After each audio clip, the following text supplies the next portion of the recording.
My name is John Hutchison. It's my great pleasure to welcome you to Caol Community Centre here in possibly, or sadly, one of the last few public meetings that will be taking place in this splendid facility. I'm obliged to let you know where the fire exits are, of course. They're immediately behind the candidates. The candidates are sitting close to the fire exits for no particular reason known to me. I had it in mind to kind of keep you up to date with the news and just let you know that, well, I was going to say Radio Highland, but I'm probably not meant to say that because this is going to be transmitted by Nevis Radio tomorrow. But there is a warning out on Radio Highland at the moment that because of the tinder dry conditions there's a big danger of heat flash. So I hope you'll bear that in mind when you have relations tomorrow. So tonight is an initiative by the four joint community councils of Fort William, Inverlochie, Torlundy, Caol and Kilmallie.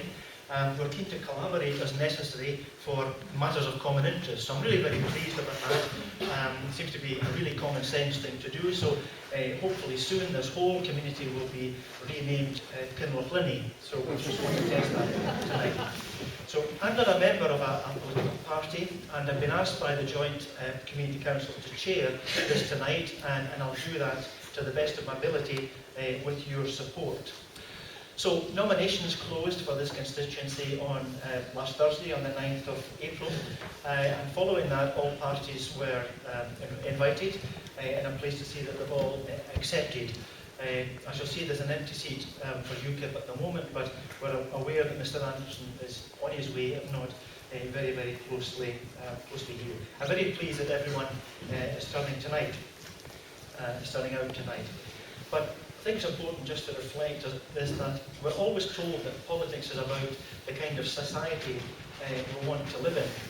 And in that spirit, I believe it's entirely appropriate, even though I got to display neutrality, that this is one of the first public meetings that we should acknowledge the passing of Ian Kennedy and pass condolences to Charles and the family. I think that's the proper thing for me to do tonight.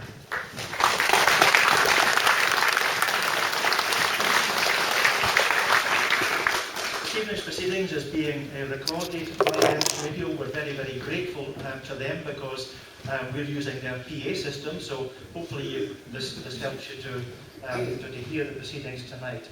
As I understand it, David told me that this is probably going to be a broadcast tomorrow afternoon. I think he's nodding his head there. He did say to me in a quiet corner, providing there's no bad language that will be broadcast. So that's up to yourselves. If you want to be broadcast, then you could. And that goes to the candidates as well, of course. The other thing that's happening, although I can't see Marie, is just here. This is being filmed. This is being filmed to go on the Democracy Live website. So I don't think that you'll be filming people from the audience for the questions. It's fundamentally the candidates and the responses. This is a national website, and they've made it their mission to film and live stream where possible hustings around the country, around Scotland at least, and that's happening. I'm not sure that we've got a hashtag tonight, but Ronnie Campbell told me the other day that he got an iPad, so he's the kind of person who will be tweeting sometime soon. Tweets will be first. And so I don't know, does anyone know, is there a regular hashtag for hustings? Shout it out. Okay, Caol Hustings, that's it, we've just decided it. So the success of this evening depends on all of us. I very much hope we'll have a more informative evening than we've been seeing on the television recently. This is a really good turnout. We've put out 150 seats. A few more extras have been put in as well. Lochaber likes its public meetings, as we very well know. But if you really get fed up, there's Zumba going on next week. There's Billy McLaughlin making his way for the already. Right, it's my job to introduce the candidates first of all, which I'm doing, and gives me some difficulty. I'm doing this in order of the elections notice.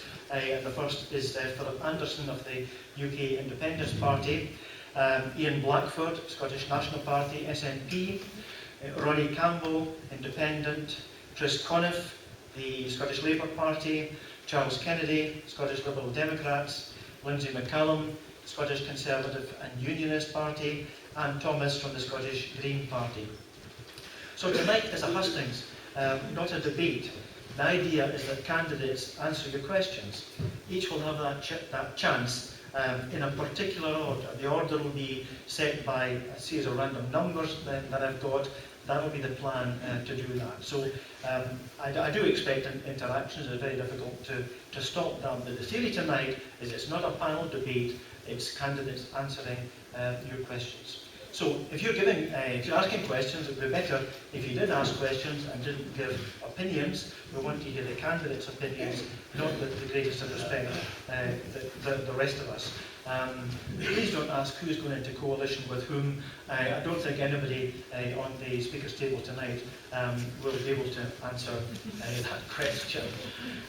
So the procedure for tonight, which has been agreed by all the candidates, is that each will make an opening statement. That will be for a maximum of 2 minutes. We've drawn lots to establish the speaking order. And such is the way of things, Philip Anderson is going to be speaking first, and he isn't here, but anyway, that's life, isn't it? We've drawn lots for that. Willie MacDonald is at the back with a yellow card and a red card. Candidates will be getting a yellow card half a minute before their 2 minutes expires. My plan is to take questions alternately. I should be getting the questions from the desk sometime soon. I'll be taking questions alternately from those that we've got on the desk and from the floor, and just trying to manage that process. I don't know how that's going to work out, but we'll do very much. Is that on? And, they're all brave. Okay, that's fine. So we'll just see how that works between us, and I take it from there. It would be good to hear your name and where you're from. We can all see each other, but folks on Nevis Radio can't necessarily see people, but there's no requirement to give your name, so don't feel obligated. It would be really good if the candidates could answer the questions briefly and succinctly. We're not timing the answers, but minute and a half, and being really clear. You'll get the credit for that, and you can stay lively, and we'll get through more questions. If someone asks a question to the panel, and if one of the candidates doesn't want to answer it, then they're perfectly free to do so. I'll ask them to answer, and if it's not relevant to them or whatever, for whatever reason, if there's nothing to add to that, I don't really mind if they don't ask the question. I've recommended to candidates that they stand when they're speaking. We didn't really want to use the imposing stage, etc. This is a far better arrangement as far as I'm concerned.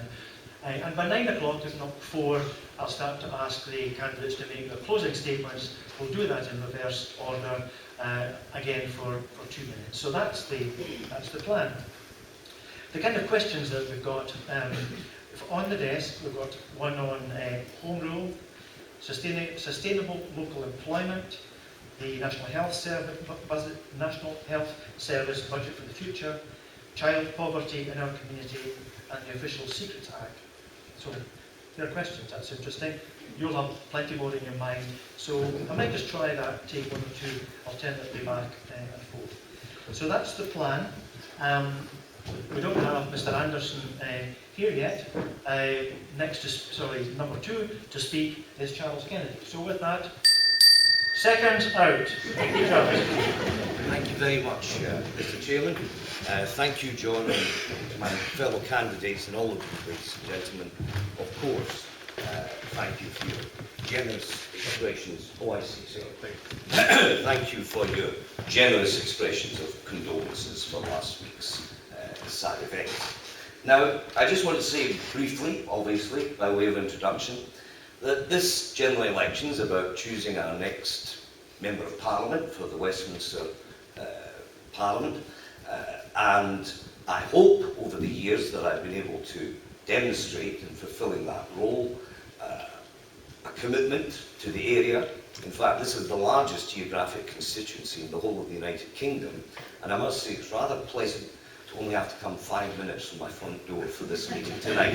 That is not an experience that we're going to get an awful lot of over the next couple of weeks, and I'm sorry I'm a bit croaky here tonight as well. I've got caught out in that earlier today.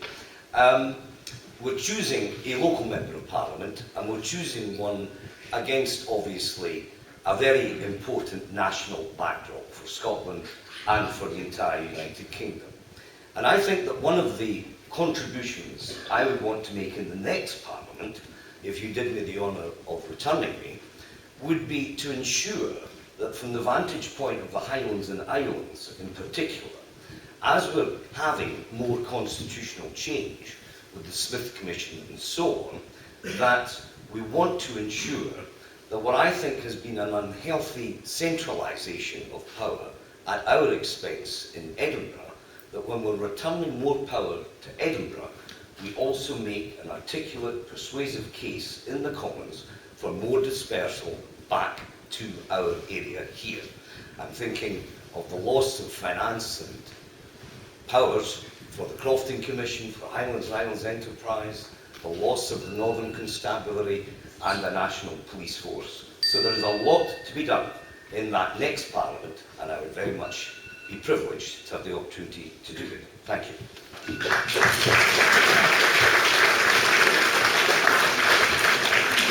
much indeed, Charles Kennedy. Can I now invite Lindsay McCALLUM, please? Thank you very much for having me here this evening. I'm going to use my introduction to tell you a bit about me, because I think over the course of the evening our politics will surely come out.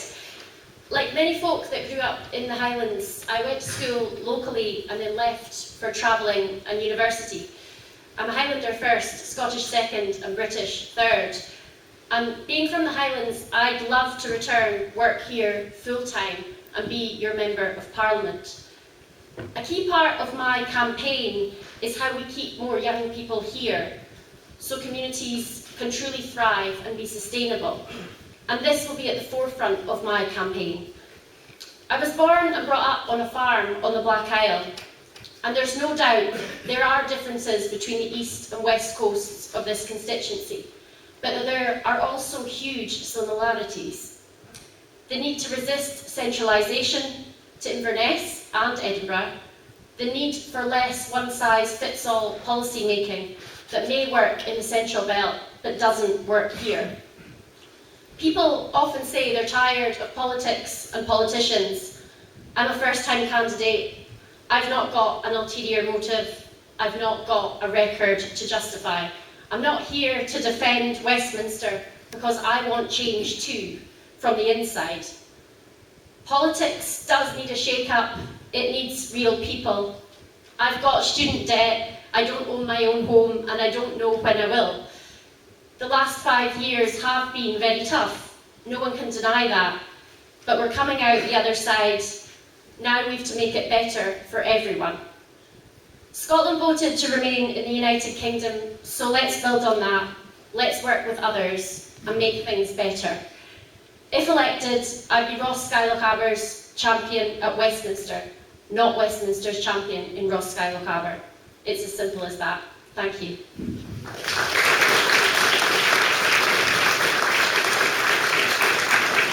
Thank you very much, Lindsay McCALLUM. Ronnie Campbell, please. Good evening, ladies and gentlemen. I'm quite a local person in Lochaber. I come from Boyberidge, and I have been very active in the Crofters Union for years. And Crofters, I'm a Croft myself, come from Crofting people, and I feel that Crofters are going to become an endangered species very shortly unless something serious is done. That I think the HLCA's affected Crofting a lot, and I think that far too much money is being siphoned off for the big farms and nothing going back to the hills. I think this will be very true of Skye and Lochaber and a large part of Rossshire, some very good parts of Rossshire, but the outskirts of Rossshire need help. And I think one of the main things is the lack of communications now. I think the A82 is a very poor relation to the A9. I think there's millions that are poured into the A9 should be spent, a lot of it, on the A82. a very good example is the Glenglory lights at the moment.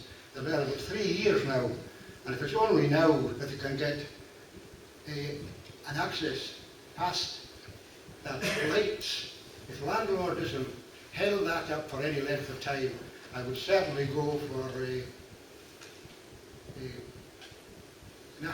nationalisation of the land where the public interest is at stake. Is that a flag up there? You have another few seconds, Ronnie. So, Maidach is out this time, I noticed. I stood last time very much at the end of the campaign, and I got almost 500 votes, so I hope they aren't all in Maidach, so I'll be looking for some here. So, yeah, to elaborate on the A82, that is a very, very important to me, that there should be a dual carriageway from Glasgow to Skye. Okay.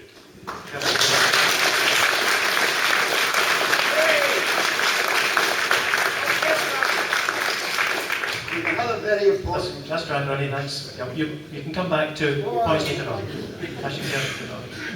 That's great. That's what I was getting worried about. Thank you very much indeed. Could you pass the microphone to Ian Blackford, please?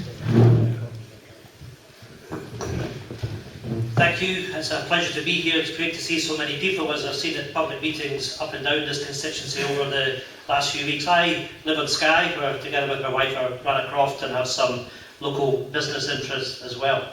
There are a number of themes that I'm talking about in this election campaign. Firstly, we recognise that the referendum is over. No one is looking to relive the referendum campaign. But we recognise that Scotland changed with the referendum last year. And we also recognise that we were promised by Gordon Brown that we would get to as close to federalism as is possible, that we would get home rule in the spirit of Keir Hardie. Yet look at where we are today. Look at what has been offered through the Smith Commission. Powers over taxation, 70% of the powers over taxation are to remain with Westminster, 85% of powers over welfare are to remain with Westminster. I don't know what each and every one of you would call that.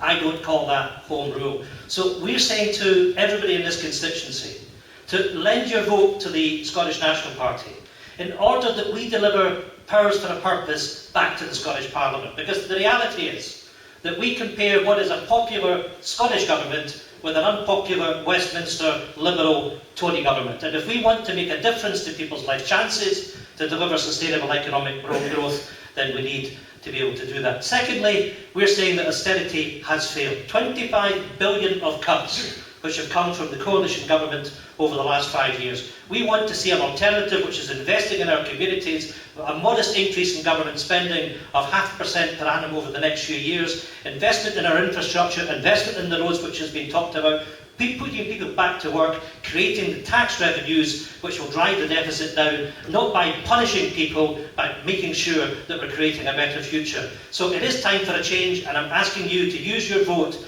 to vote for me on the 7th of May. Thank you very much.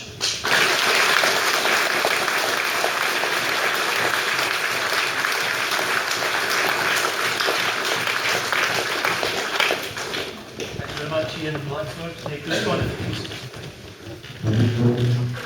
I'm Chris, I live in Brasdale, and I have a husband and 2 sons, one of whom is living with a lifelong disability.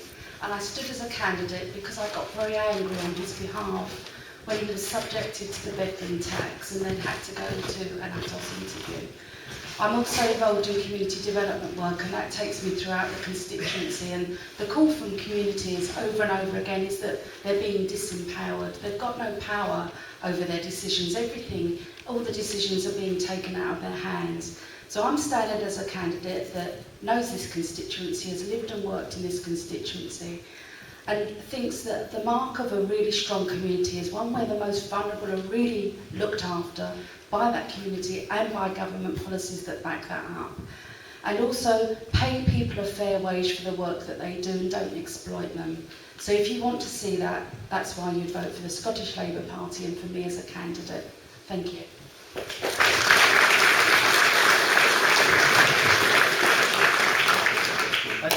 Chris Conniff, Anne Thomas, please.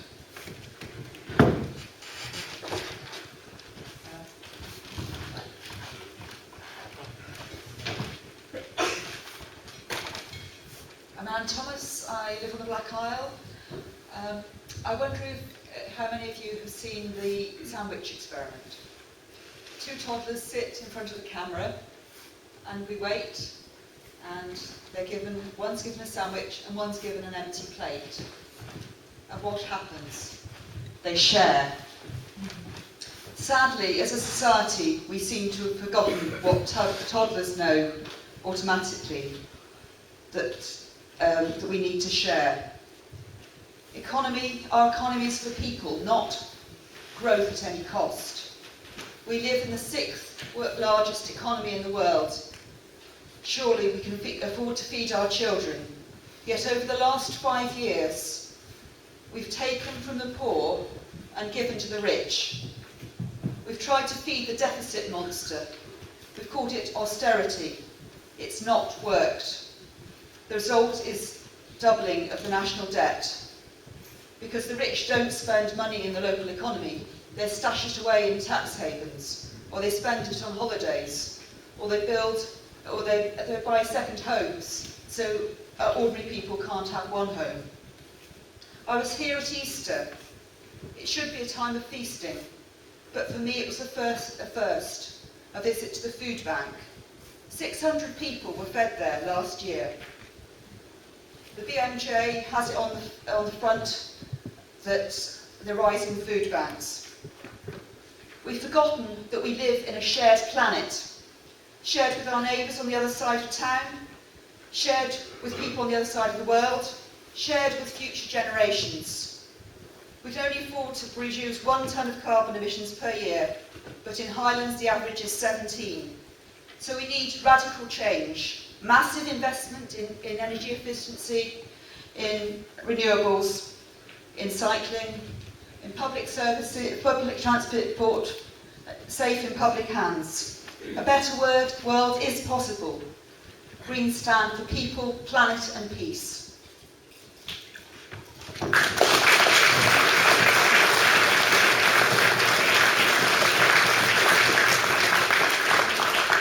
Thank you very much, Anne Thomas. I'd like to welcome Philip Anderson.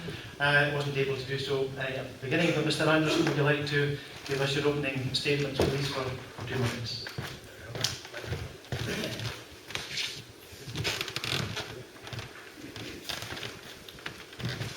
Evening, ladies and gentlemen.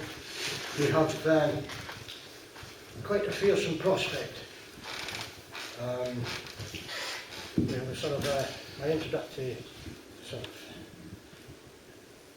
move in would be where we basically, there's none so blind that cannot see. So I'm going to read you this, and I researched it quite carefully. I went round in circles, sorry about that. I went round in circles trying to find this place, and I'm going round in circles again. Sorry about that. I always get there in the end.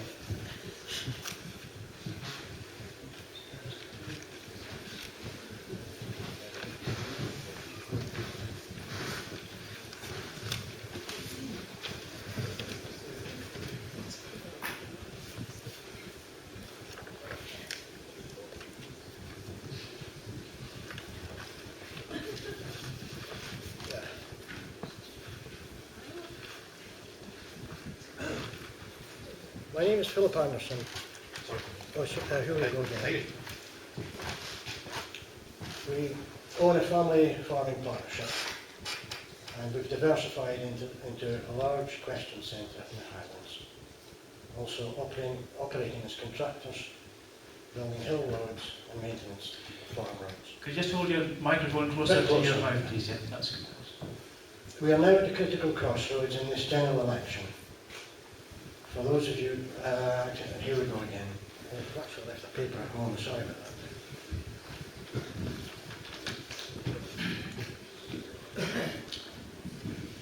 There is no doubt in my mind that the reform proposals from the Scottish Government will activate a catalyst of court proceedings against the Scottish Government for an element of land holding interests of farmers from estate owners. The 2003 Land Reform Act has jeopardised both landlord and tenant security of tenure by dismantling previous Scottish tenancy law refined over 120 years for crofter and tenant farmers' security of tenure. The outcome of the 2003 Scottish Land Reform Act is that the state has ultimate control of land resources, not the people working the land or ownership of the land. There will be serious economic repercussions in towns and cities for successful businesses supplying agricultural requirements for income and jobs due to SNP, Scottish Government proposals. Unfortunately, this subject is now toxic. Conservative ministers have publicly stated they want to scrap farm subsidies and farms as we know them. They wish to create US-style industrial agribusiness of mass production units financed by city money. Okay, that's great. Thanks very much indeed.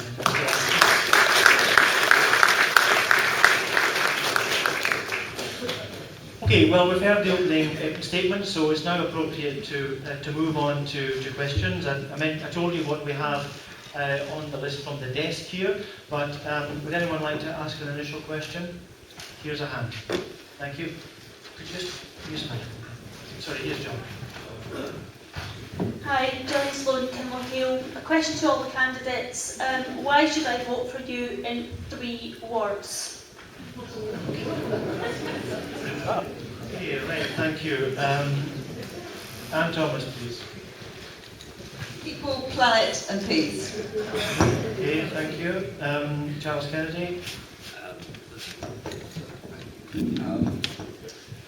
Local, hard-working, experienced. Okay, hard-working was hyphenated, I think. So. Okay, and Lindsay, please. Local, passionate worker. Okay, Chris Conniff, please. Social justice and compassion. Okay, Ronnie Campbell, please. Because I'm the best. Too many words. Okay, Blackford, please, and then Philip Anderson. That was 4 words, by the way. Time for change. Thank you, Mr. Philip Anderson, please. Less EU state control. Okay, a few hyphens in there. Okay, thank you for that first question. Let's look at the second one. Child poverty in our community is the title. The IFS predict that if Westminster parties continue with austerity in 5 years' time, there will be an additional 100,000 children living in poverty. What would you do as an MP to prevent more children in our community falling into this category? Mr. Anderson, please.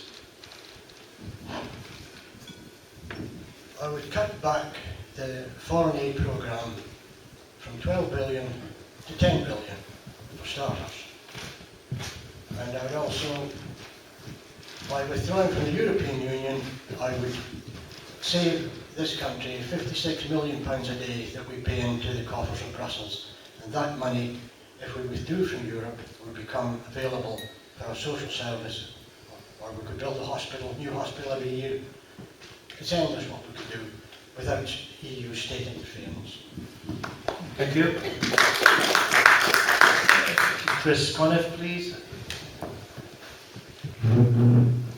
Child poverty is an abomination and we shouldn't be seeing it in this day and age. We must make work paid so that when people go out they can earn a minimum wage and not be exploited and take enough food home to look after their children. We also need to support social enterprise and cooperatives and make sure that they thrive in our communities. I've seen this when social enterprise and regeneration works in communities and jobs are created. People can then get jobs that pay and can look after their children. So for me, it's about government policies that protect workers, make sure work pays, but also doing things at a local level that actually funds people and regeneration. Thank you. Thank you. Charles Kennedy, please. Thank you. Yes, the critical element here is employment. because if families have got jobs, decent jobs, then obviously the incidence of child poverty goes down. At the same time, we have to be realistic and about balancing our national books. We were in, frankly, 5 years ago, one hell of a financial mess.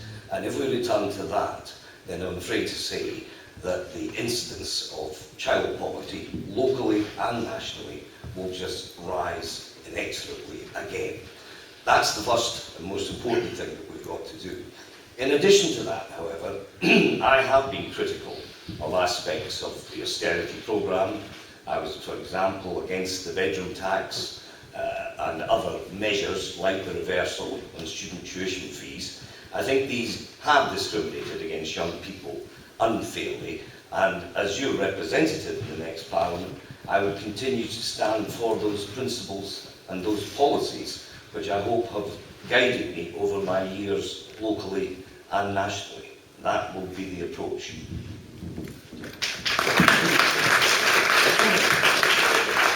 Thank you. Ronnie Campbell, please.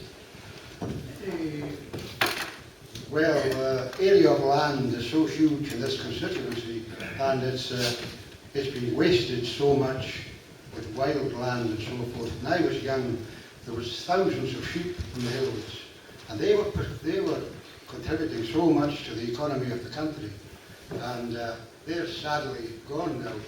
And the tourist industry is very, very important here, and it's very unfair to get tourists into this area when the tick is a big problem, and the sheep being dipped properly on the hills kept that under control.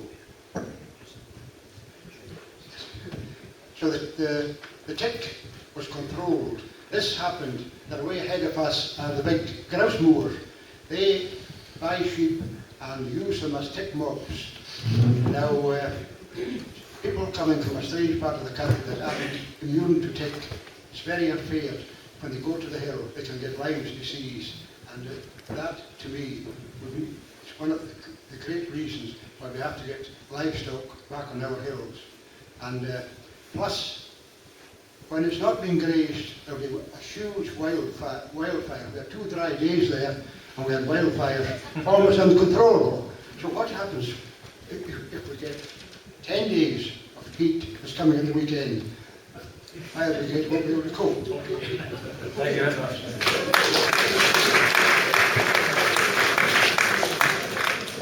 Thank you, Ronnie Campbell. Ian Blackford, please. Thank you very much. This, I think, is perhaps one of the most significant subjects that should concern us in this election campaign. I mentioned earlier that we've seen 25 billion of cuts that have come through this last Parliament, through the Conservative and Liberal government, and there's no getting away that Charles Kennedy might say he's objected to some of the things which has happened, but it's his party and his government that have brought austerity to the people of this constituency and throughout the country. Now the fact remains, we talk about employment. If you look at the IFS data, what they've suggested is that the 100,000 increase in children that will be driven into poverty if the Tories or the Liberals or Labour are sent back into power without change taking place, is 60% of those children are going to be in working families. That's the disgrace of this government, and that's why we in the SNP have argued that we should implement the living wage and increase the minimum wage over the course of the next Parliament by £2 to make sure that people are living in dignity and not the indignity of poverty which is meted upon them today. So for me, the kind of thing that we've faced and the kind of thing that we're seeing is just completely unacceptable. But on this issue of affordability, when you look at the 25 billion of cuts that's taken place, ask yourself, why have we had a quantitative easing programme that has injected 375 billion into the banks in this country? Because the reality is that whilst the poor have been squeezed, that the stock market's risen by 70% over the last 6 years, that's the political choices that Charlie's government has made. Thank you.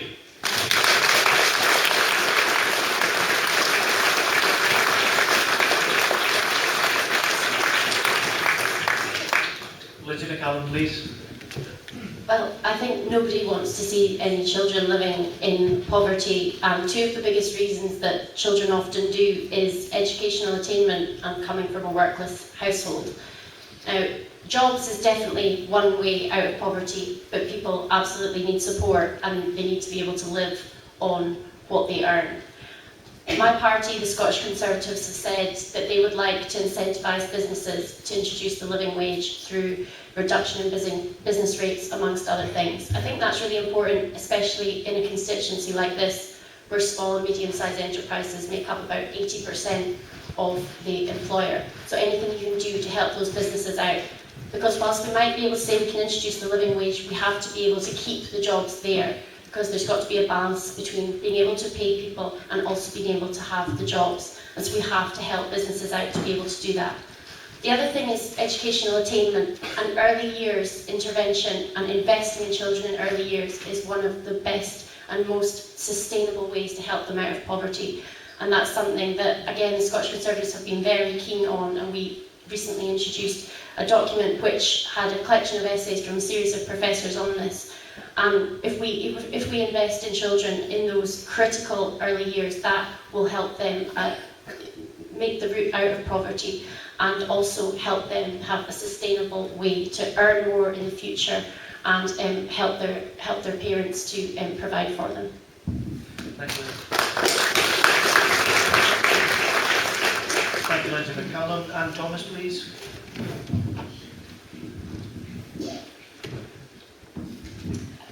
As I said, I think it's a disgrace that children are in poverty.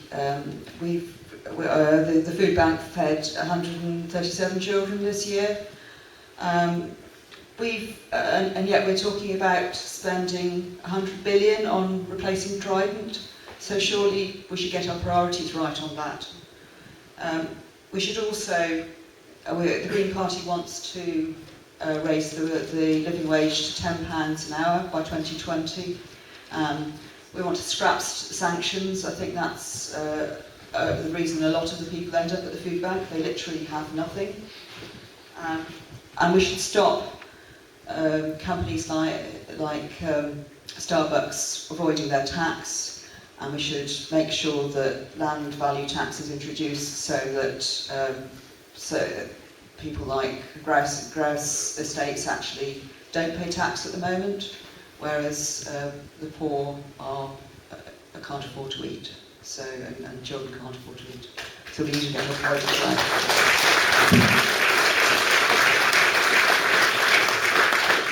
Thank you very much, Anne Thomas. Could I have another question from the floor, please? There's Brian Murphy here, and there's another question coming from the other side, I think. Thanks. Brian Murphy, local councillor, talking on my own behalf and on behalf of the council. The last 30 years has seen a trade union legislation. We've got the most restrictive trade union legislation in Europe, according to the ILO. Now, that is not, it's not coincidence that during that time we have now got the lowest wages, or very low wages, and poverty pay. We've got people having to go to the food banks to get enough to eat, with 0-hour contracts and all that. Would the panel agree with me that this country needs a change in trade union legislation to allow British trade unions to do the job they were set up to do? Thank you. Thank you very much, Brian Murphy. Could I ask Ian Blackford, please?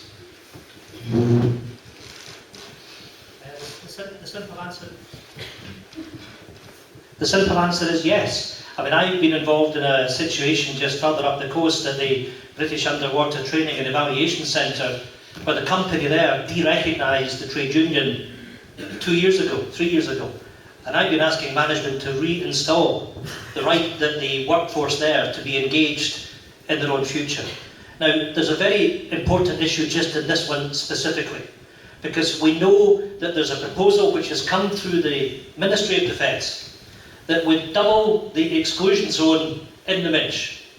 Now, I've spoken to the fishing communities up there. There are 70 boats fishing in these waters. There's 120 men on these boats, and the MOD and BUTEC can do what it likes with some kind of sham consultation that will happen after the election. But how much better would it be that if the workforce there had proper trade union representation, that they could take on the kind of things that they're facing? And you're absolutely right that we've seen Labour being squeezed throughout the country over the course of the last few years, and there has to be a rebalancing of that, so I would happily support it.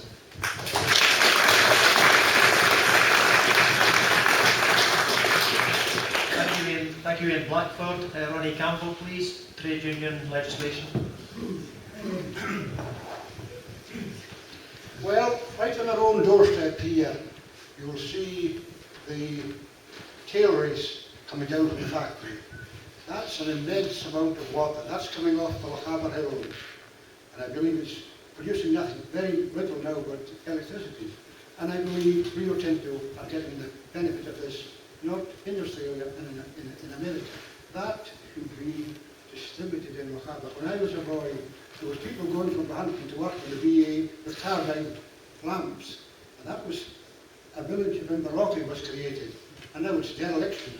So I think they should not be allowed to get away with that type of ill use of land. That's a huge facility going into the Rocky for nothing. Thank you. Thank you. Thank you, Ronnie Campbell. Philip Anderson, please. I would say that as employers... Could you hold a second, please, and as I'd like to go just on its way. As employers, we find the rules and regulations are prohibitive.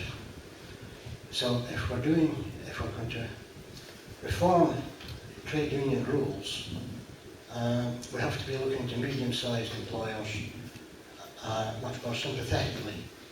It may be all right for multinational companies to be able to afford to employ employees, but increasingly it's becoming more difficult to meet the conditions of employment law as it stands at present.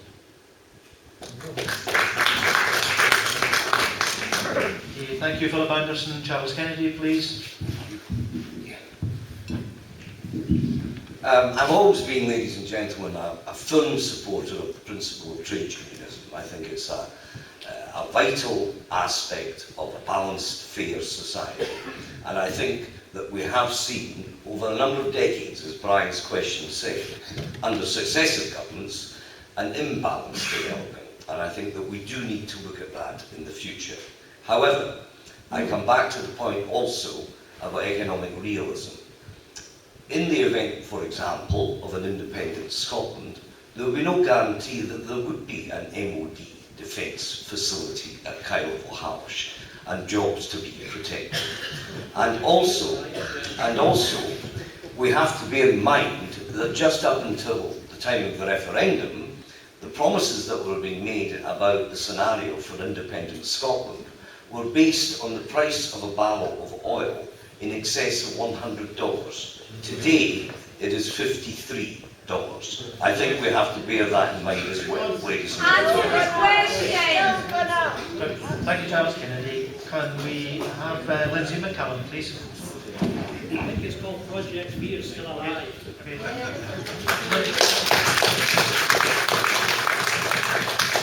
LINDSAY McCALLUM, please. I think trade unions provide a very important, body and representation for workers in, many different industries across the world, across this country. I don't know specifically about trade union legislation. I think it should be considered. I think it's something that's very important. And I think if there's a reason and a good rationale to look at it and reform it, then that should be done and it should be considered. And lastly, hopefully Charles Kennedy is not going to declare any speeding fines. I got done a few years ago, but the points are now back on, or off the licence. Well, as I said at the outset, I think a very backward step for Scotland, which this Scottish government has had sole responsibility for, is the loss of local accountable policing. the centralisation into a national police force, and I would like personally to see the re-establishment of the Northern Constabulary, which I think worked much better with the grain of the interests and the context of policing in an area such as our own. It is a retrogressive step. I must be speaking to different police personnel and members of the public than the ones we heard about earlier, because I am well aware that there is a great deal of disquiet and unhappiness professionally about what has happened. It's an unhealthy, centralising trend, and it has to be reversed. Thank you very much. As Charles Kennedy, Scottish Liberal Democrats. The reason I'm clutching this Conservative Party poster is to remind you that along the front of the... actually, sorry, we've got to stop here for a break to change a battery. Done it. It's done. Okay, David, or you can change a battery on the move. It's absolutely right. Along the front of the stage here, each party has a metre or so for their leaflets. Please help us out to these on the way out. So, thank you very much indeed. I'll take a question that's on the desk here from an incognito staff nurse at the Belford Hospital on the Scottish National Health Service budget for the future. And the question is, how will 30 billion austerity cuts agreed by Conservative, Liberal Democrats and Labour affect the Barnett formula, which in turn impacts the Scottish National Health Service budget? And first, please, is Ronnie Campbell, an independent candidate. The microphone. Budget cuts, no, health is very, very important, and I think maybe get back to nothing and less management. I think a lot of the money is being spent in the wrong places. I actually met a lady today who was telling me her granddaughter fell and broke her arm, and she went to three doctors at 3 different hospitals, and they only found after 3 weeks that her arm was broken. Now, this is something wrong with the service there, and I think a lot more money has to be spent on the health service. Thank you. Thank you very much indeed, Ronnie Campbell. Chris Conniff, please, Scottish Labour Party. We'll apply a mansion tax to help fund the National Health Service. But I think our National Health Service needs re-looking at, and it's from the bottom upwards. We keep talking about reorganisation of the NHS, and I had the pleasure of spending 2 weeks in hospital 3 years ago, and in Regmore Hospital, and the staff are wonderful, but clearly under-resourced. And we need to start looking at whether hospitals have got enough cleaners to clean the water properly, make sure that there are enough nurses to look after the people that they need to look after. So I would look at a bottom-up review to make sure that actually people looking after patients in their hospitals have got the time and the resources to do that. But we're doing the mansion tax, so we're committed to the NHS. Thank you very much, Chris Conniff. Well, if we had full fiscal autonomy, we would be £7.6 billion underfunded. So we're protected with the Barnett formula. Okay. What we're dealing with here, just for clarity, the second part of the question is how would cuts agreed by these certain parties affect the Barnett formula, which in turn impacts the Scottish National Health Service? We would make sure that our funding within the Barnett formula on the block grant was protected. So that would make sure that Scotland actually gets the money to make decisions for itself in Scotland. It's a devolved budget. Once it comes to Scotland, Scotland decides how it's going to spend that money. So we would protect that. The Barnett formula actually protects Scotland and the NHS. But we would also have the mansion tax that would bring additional money to support our hospitals. Okay, thank you very much. That's Chris Conniff, Scottish Labour Party. Moving on to LINDSAY McCALLUM, please, Scottish Conservative Unionist Party. Sure. Well, as you say, the question was, how would £30 billion worth of savings or cuts affect the Barnett formula, and how would it affect the NHS? The simple answer is it wouldn't, because health is entirely protected and has been protected for the last 5 years. Yes, it has. It's been ring-fenced, and it wouldn't affect the consequentials unless the Scottish Government didn't pass on the Barnett consequentials. The other day, I think 2 days ago, the Conservative Government announced that it would give an extra £8 billion worth to the NHS down south. That will result in about 800 million coming to Scotland in consequentials. And you just need to look to your Scottish Government to ensure that that is the case, because they are entirely responsible for health. And if it is ring-fenced and protected at Westminster, then it can't, it doesn't even come into the 30 billion, because we've already said the 30 billion, 12 billion will come from welfare, 5 billion will come from tax avoidance, and another 13 billion will come from departmental spending or efficiency. So it wouldn't affect the health budget, so there's no way that it would then affect the health budget in Scotland. The other thing to point out is during the referendum, the Institute for Fiscal Studies did a review, a survey, an investigation, whatever you want to call it, into health consequentials in Scotland, and it found that in the last 4 years, health spending has gone up in England and Wales, England, by 4%, and actually gone down in Scotland. I know, I just said just England. And gone down in Scotland by 1%, and that is as a result of those consequentials not being passed on, and as I said, that is for the Scottish Government to answer on, because they're entirely responsible for it. Thank you. Back to McCALLUM, Scottish Conservative and Unionist. Can we move on to Ian Blackford, please, Scottish National Party? I'm amazed this discredited IFS report keeps coming up, because it's been answered by Nicola Sturgeon to your colleague Ruth Davidson in the dispatch box. They're not making a difference between revenue and capital. In revenue terms, every single penny of consequentials has been passed on to the Scottish Health Service.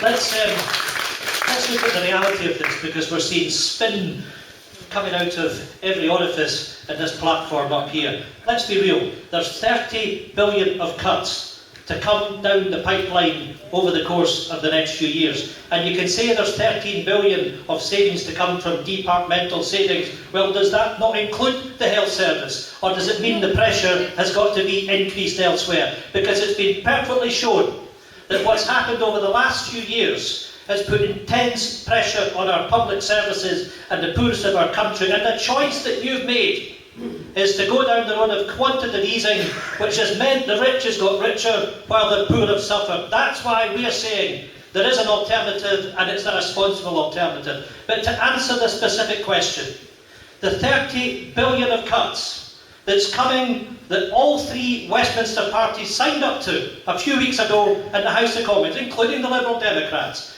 means that through the Barnett consequentials, our budget is going to be cut by £3.5 billion. That's the reality. But ask yourself this question: how come the rest of the panel want to talk about devolved issues? Now, I'm quite happy to talk about devolved issues, because our record is a good one. 9,600 additional staff in the health service, 1,300 additional consultants. That's what we've delivered. What we should be focusing on is the failure of the Westminster policies through Charlie's party and through the Tories. Thank you.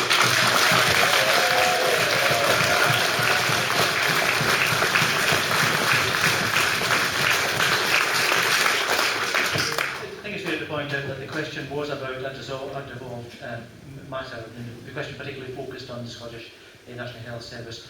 Can I ask Philip Anderson, please, from UKIP?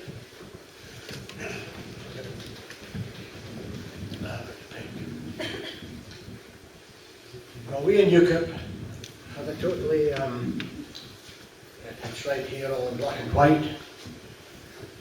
UKIP will ensure NHS is free at the point of delivery and time of need for all UK residents. We will stop further use of PFI in the NHS and encourage local authorities to buy out their PFI contracts early where this is affordable.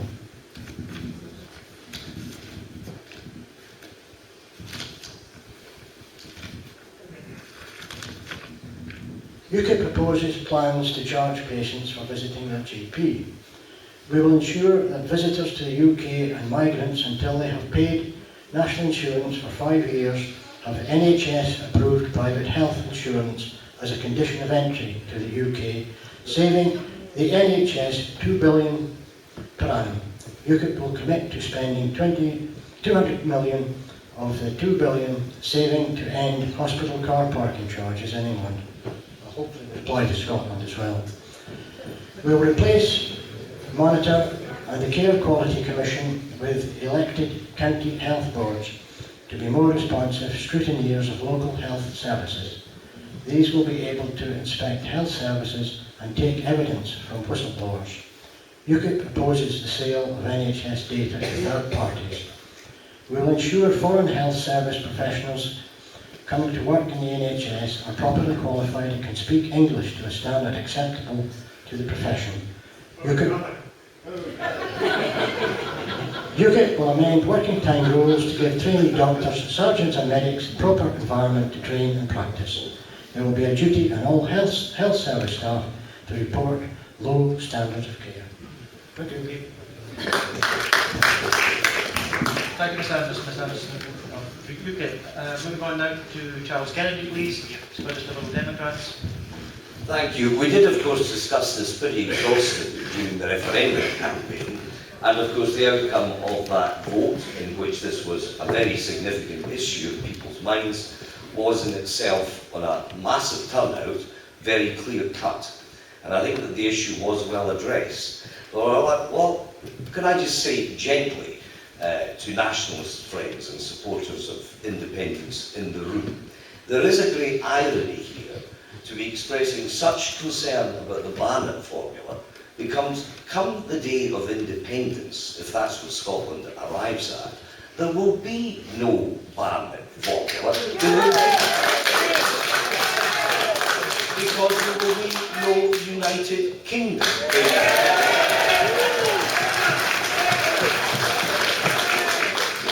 And then you can cheer to the rafters what will happen in terms of the revenue base for an independent Scotland and the funding of vital public services like the NHS. I don't think the figures remotely add up.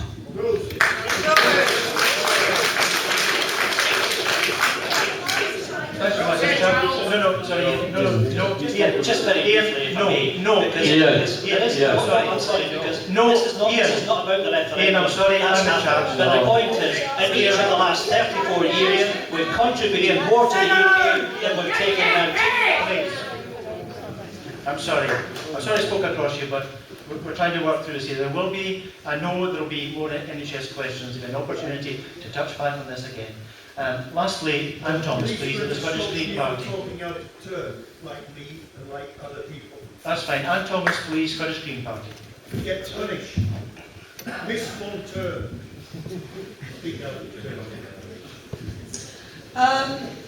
I am a speech therapist and I work in the NHS, or at least I did until the NHS children's services were transferred to the council.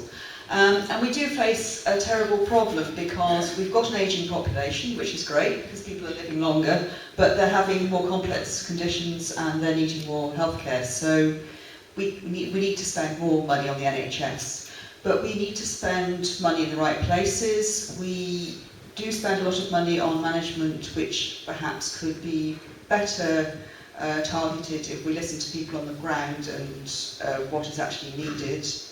We do need to make sure that people have got somewhere to go to when they get out of hospital, and the problem at the moment is that maybe half the patients are so-called bed blockers because there's nowhere for them to go.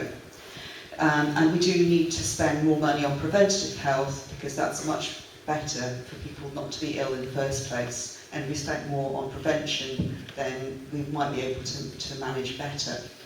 But in answer to the idea of the Barnett formula, obviously if the cake is smaller, we will have less of it if we have the same proportion. So, you know, we need a bigger cake, and we need to make sure that we protect the NHS, but we also protect the environment, because that's not protected, and that's a real worry if there's going to be a 30% that huge cut, then and the NHS is protected, then what happens to all the other departments? Thank you, Mark. That's Anne Thomas from the Scottish Green Party. Another question from the floor, please. Gentleman at the front. I'm sorry, my name is Craig McMillan, I'm a GP locally, and it's really just a point of clarification from Mr. Anderson. I either misheard you or you misread in your exhaustive reading of the notes there that the NHS under UKIP was going to be still free at the point of need, but people were going to have to pay to see a GP. Did I mishear you, or is that a fundamental inconsistency? Right, this is a point of clarification. I'll ask Mr. Anderson to do that, and I'll just ask other candidates if they want to comment on it. Philip Anderson. Mr. Nigel Farage has publicly stated that he wants to see immigrants being able to pay their own insurance. I didn't ask that question. I'm sorry, That's going to be the GP charge. but to refer I back. think it's in the second page of your notes.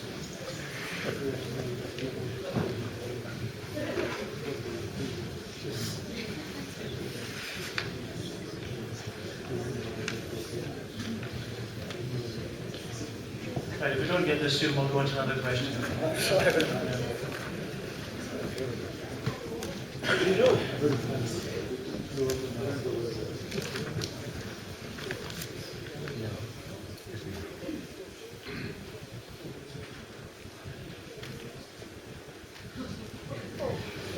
Okay, we're not going to get clarification just now. Perhaps you could speak after at the end. There's a question, I think it's Andy McKenna at the far end. Thank you.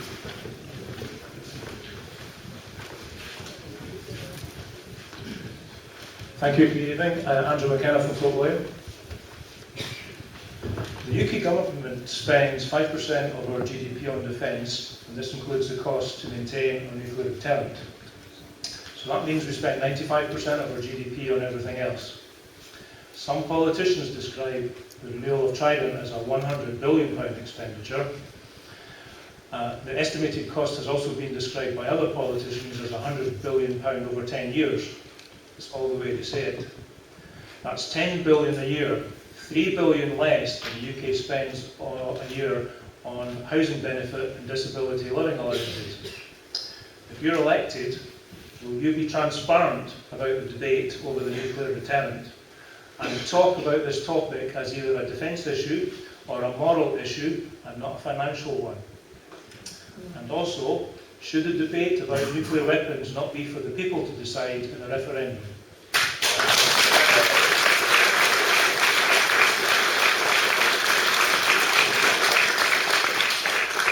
Thanks very much. Could I invite Anne Thomas, please, Scottish Green Party, to lead off? Yes, I think that a referendum on nuclear weapons would be an excellent idea. The Greens are very much think that we spend far too much on weapons, and I think £100 billion on Trident replacement could be better spent elsewhere. Thank you.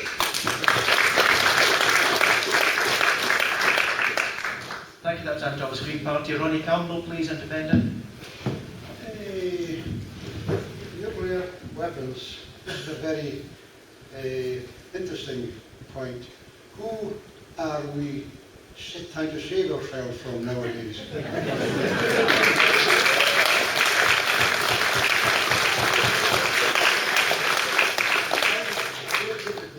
Making a quick decision on that tonight. But I noticed Ian and Charlie here, I thought I wouldn't take party politics into this, and Ian was having a snipe at Charlie and Charlie was having a snipe back. But I think Charlie might have fitted in with a parcel of rogues and so Scotland out.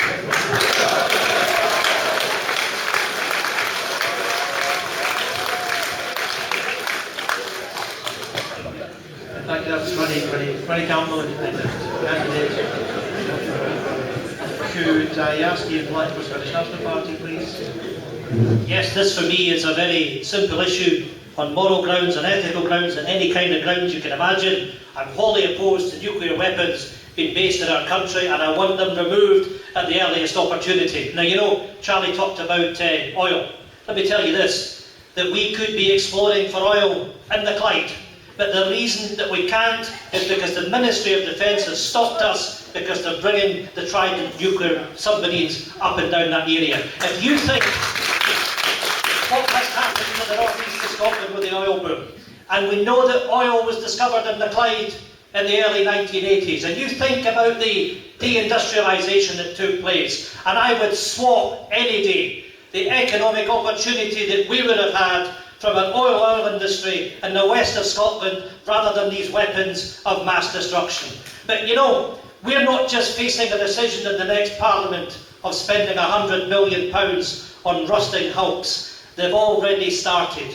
They've already committed to spending £4.2 billion in the preparatory phase. They're already spending £1.4 million a day. That's the reality of what's going on. This nonsense must stop. But when you look at defence, and let's look at conventional defence, because that is where the government has been asleep at the wheel. The UK today has 19 surface ships. That's what they've got. They could hardly afford to put a battalion into the field. We're spending £100 billion in defence. We don't have any warships based in Scotland, yet we're facing Russian aircraft that have been coming down to the edge of our airspace. So yes, we have a responsibility to defend ourselves. You don't do that with useless nuclear weapons.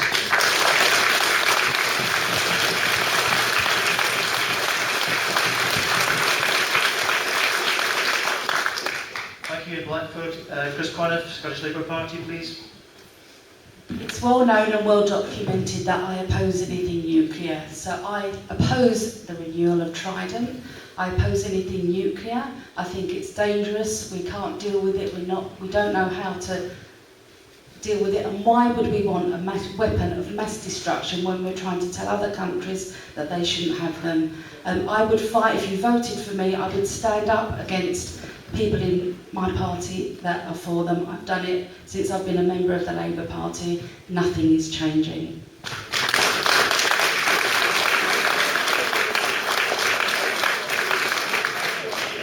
Thank you, Chris Conniff. Could I call on LINDSAY McCALLUM, please, Scottish Conservative Unionist Party? Microphones are all along here. The microphones are migrating along the table. Ian called the issue of Trident simple. I don't think Trident renewal is simple. I don't think it's a really simple issue at all. I think it's a really complicated issue. And growing up, I never really understood the phenomenon of Trident and why we needed it. And I've tried to spend a lot of time trying to understand it, because we have something which we propose to never use, which is going to cost £100 billion over 30 years, and it's submarines we're replacing, not missiles. But it's something that we don't propose to ever use, but we have it as a deterrent. And trying to understand that, I couldn't. And I've come to realise that that is just it, really. We have it because it is a deterrent. We don't intend to use it.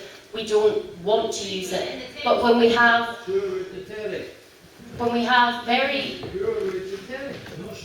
Russia, there were 2 Russian fighter jets pulled over in our airspace today. I mean, it's a very uncertain future. It's an insurance policy against that future.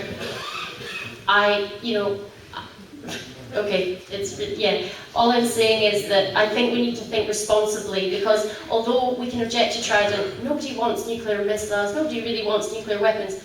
What are you putting forward as the alternative? What is the other option? Because here, everybody wants to object to it, but... Right, okay, right, that sounds good. But it's always interesting to know what the alternative is other than just objecting, because obviously we are, a really important superpower in the world, and we can't just defend. Okay, fine, so you don't think that Russia would come, and that's fine. Okay, thank you very much. Thank you very much, Lindsay McCallum. Philip Anderson, please, from UKIP.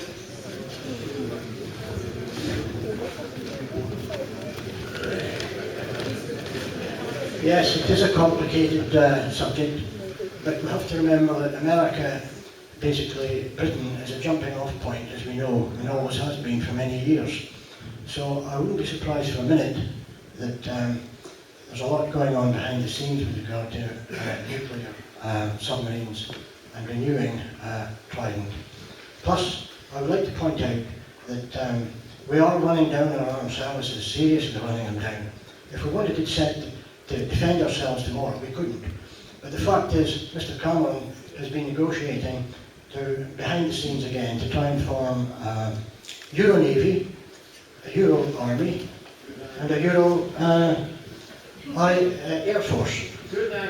Well, if it's a good idea and you're talking French, then I'm talking Gaelic and I can't even begin to talk Gaelic. Okay, thank you, Philip Anderson. Charles Kennedy, please, Scottish Liberal Democrats. Yeah, thank you. I've always been a multilateralist and I remain so. I feel that you're more likely to achieve international disarmament progress by countries working multilaterally than by unilateral actions. And I would just say this on the issue of morality and not having this weaponry in Scottish waters. How does it become more moral to send them a few miles down the coast into English waters? That for me is not a moral position that is consistent or coherent. So I'll continue to support multilateral progress towards international disarmament. I think you're more likely to secure a stable and lasting global situation down that route than by taking unilateral action. That's always been my view, and it has not changed.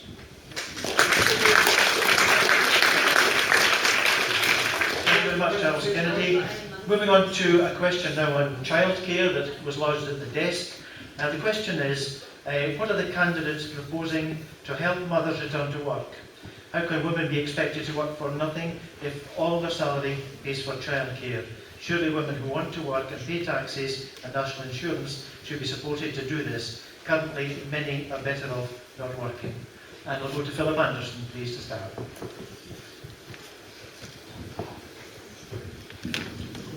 Once more, we can point our finger at the Scottish Government, this time the Scottish Government, by introducing named persons, basically child snoopers. This, for once, this is not European legislation, it's United Nations legislation. But the fact is, what the Scottish Government would like to see is that all women go out to work, and the state basically will, if we do the wrong things, we face the possibility of losing our children as parents and grandparents. If this is taken to extreme, if it's balanced, it could serve us well. But I always thought that we had social workers to fulfil that. Childcare, social care. It would appear that that's no longer the case. So I would just sort of sum up by saying that if we have 1 million immigrants, for starters, if Mr. Salmon wants to propagate, then, and we have all women going out to work, I'd like to know where all the jobs are. Okay, thank you, Philip Anderson. Moving on to Ian Blackford, please, Scottish National Party.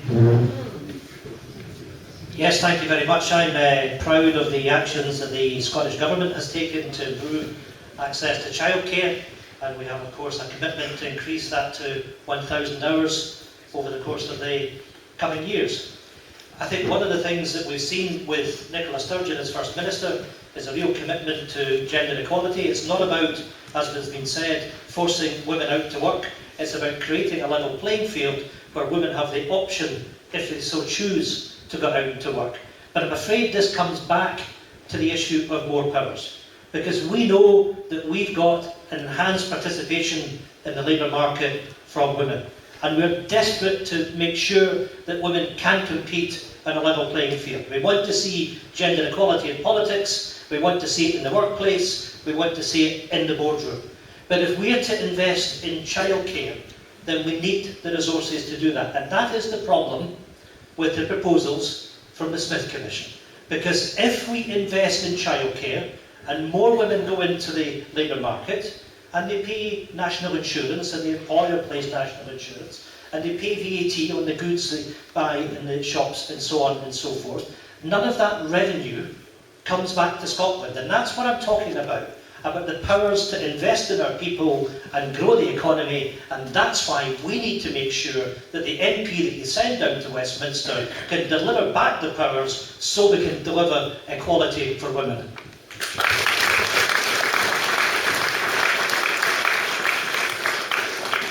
Thank you. Blackford, Charles Kennedy, British Liberal Democrats. Well, first of all, on this vital issue, and the demography of the country is such that it will become an increasing issue as time goes on. So it must be addressed by the political establishments both in Edinburgh and Westminster. And I'm glad to say that in recent times, in the last few weeks, my own party have been unveiling proposals. Our manifesto comes out tomorrow. Proposals to secure and guarantee equality of pay across society for men and women. That is a good principle, one which should be pursued. And we need to get away from this interface that we have with a benefit system, which does render many women worse off if they actually go into employment by the time they've had to cover their childcare costs. So we should view it as an investment, not just for the principle of equality, important though that is, but an investment for all of us in society, both in terms of fairness, but also in terms of economic efficiency further down the track.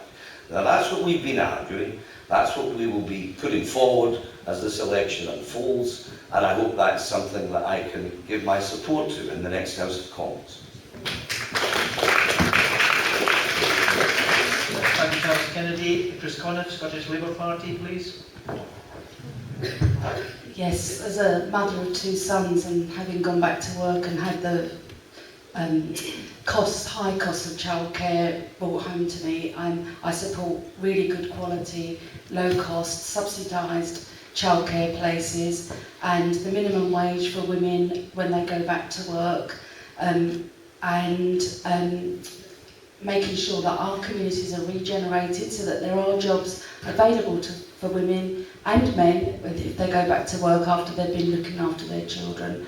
So childcare absolutely essential for a thriving community, so I support that. Thank you.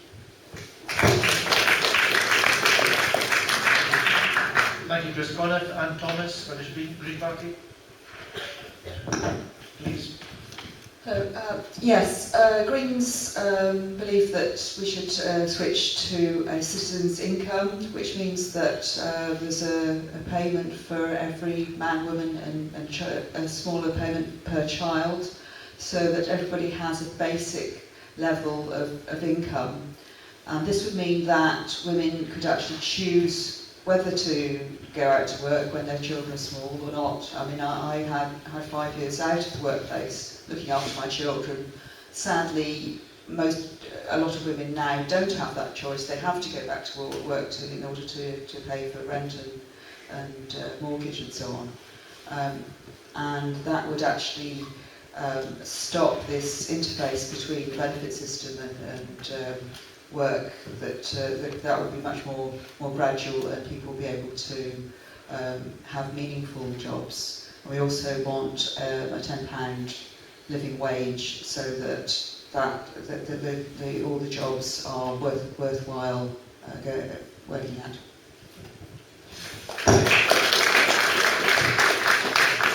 Thank you, Anne Thomas. LINDSAY McCALLUM, Scottish Conservative and Unionist, please. I think the most important thing about childcare is choice and flexibility, so that if women want to go back to work, they can do, and if they want to stay home, they also can do, and we sort of don't judge them either way. I know for me, I was brought up, my mum stayed at home, but if I was probably going to have children, I would go back to work, and I think that's been great for my generation, and I think free childcare is really, really important, because a lot of women do want to go and pursue their career, and they don't want to fall off the career ladder. Today, the UK government in its manifesto pledged 30 hours of free childcare, which I think is going to really, really help families across the country. The Scottish Government currently have 16 hours a week. I think Ian alluded to 1,000 hours a year. I think we should do as much as we can to help women, but I think it should be choice and flexibility, and that's why my party has said that we should have a voucher system where people can use vouchers for childcare anywhere they want, whether it's local authority, whether it's private childcare provision, whichever they would prefer, because I think the most important thing is people can choose. So yeah, that's what I think about childcare. Thank you, LINDSAY McCALLUM. Ronnie Campbell, Independent, please.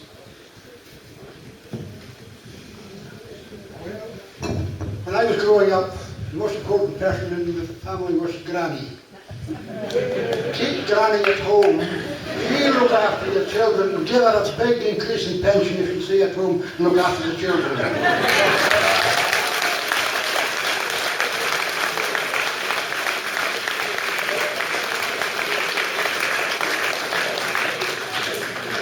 Thank you, Ronnie. I have to say the biggest applause came from my wife. Right, a question from the desk here. Official Secrets Act. Hopefully this won't be broadcast tomorrow, but never mind, here we are. Would you, if elected, support an amendment to the Official Secrets Act to offer protection to officials who have knowledge or information on historic child abuse cases? Charles Kennedy. Yes, I think I would.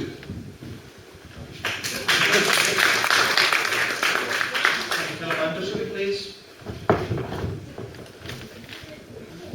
Sorry, could you repeat the question? The question is whether you would support an amendment to the Official Secrets Act to offer protection to officials who have knowledge or information on historic child abuse cases. Yes, I would. Okay, thank you.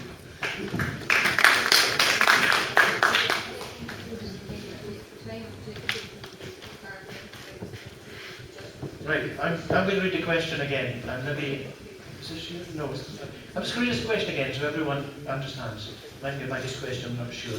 Would you, if elected, support an amendment to the Official Secrets Act to offer protection to officials who have knowledge or information on historic child abuse cases? That's the question. Answer truthfully. Can I just clarify something here? When we're talking about offering protection to officials, is that protection for them to be able to go into court and make public this awful information, or is it offering them legal protection from prosecution? Which are two very, very different questions. All I've got to go on is the question. Would the questioner like to elaborate on this? Yeah, that's fine. Just hold a second. Maggie, hold on.